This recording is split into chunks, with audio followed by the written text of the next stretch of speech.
पहले outline draw कर लेते हैं। आज फर्स्ट टाइम मैं ऑयल पेस्टल का यूज़ करके एक फेस बनाने वाला हूँ। इसका फेस है वो तो आप थंबनेल में देख के ही जान चुके हो, तो लास्ट तक मेरे साथ देखना। ड्राइंग में हल्का कलर देने के बाद मैं धीरे धीरे डार्क पोर्शन पे जाऊंगा।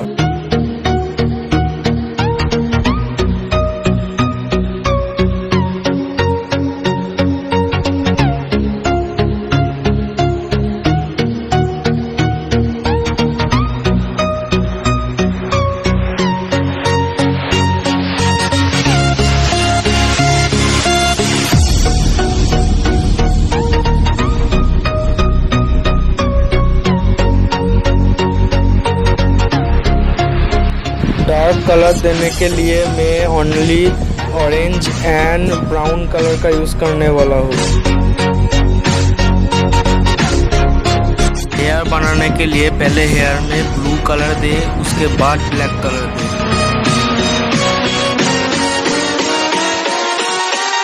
कलर्स को मिक्सिंग एंड सॉफ्ट बनाने के लिए मैं फिंगर का एंड हैंकरचिप का यूज़ करूँगा।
वाइट बैकग्राउंड मुझे अच्छा नहीं लगता, इसलिए मैं वो ब्लू बैकग्राउंड एंड उसके साथ ही सैपलिन मिक्स करके देने वाला हूँ।